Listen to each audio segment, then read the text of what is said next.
5 sa 9 na autoimmune diseases ni Chris Aquino maaring maging dahilan sa kanyang tuluyang pamamaalam.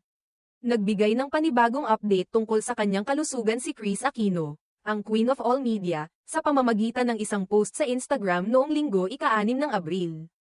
Sa kanyang post, ibinahagi ni Chris ang mga detalye ng kanyang kasalukuyang paggamot, pati na rin ang mga miyembro ng medical team na tumutulong sa kanya.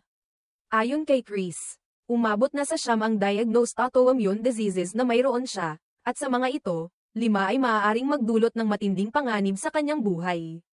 Dahil dito, nagsimula na siyang magtulungan sa Diyos at matutunang i-accept ang lahat ng nangyayari sa kanyang kalusugan.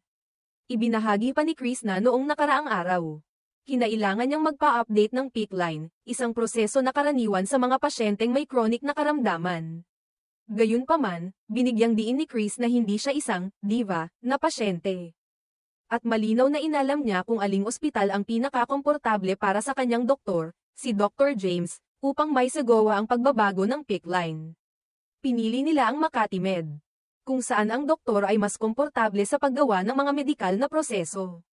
Yesterday I had my PICC line changed. Contrary to what you may assume, I am not a diva patient.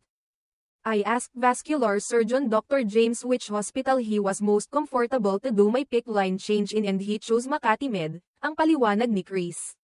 Sa kanyang mensahe, binanggit din ni Chris ang bigat ng emosyonal na epekto ng pagtanggap sa kanyang kalagayan. Aminado siyang mahirap ito, ngunit unti-unti ay natututo na siyang magtiwala at magpasakop sa kalooban ng Diyos, sapagkat alam niyang may mas mataas na layunin ang lahat ng nangyayari sa kanyang buhay. My medical team has grown because my diagnosed autoimmune diseases have now grown to 5 of them can cause my death. That has been hard to process.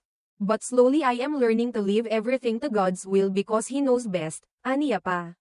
Sa kabila ng kanyang pinagdadaanan, ipinahayag ni Chris ang pasasalamat sa mga taong patuloy na sumusuporta sa kanya, pati na rin ang kanyang pamilya at mga kaibigan na walang sawang tumulong. Ayon sa kanya, kahit na napakabigat ng mga pagsubok, mahalaga pa rin ang positibong pananaw at ang patuloy na pag-asa na sa bawat hamon, mayroong mga taong nagmamahal at nag-aalaga sa kanya.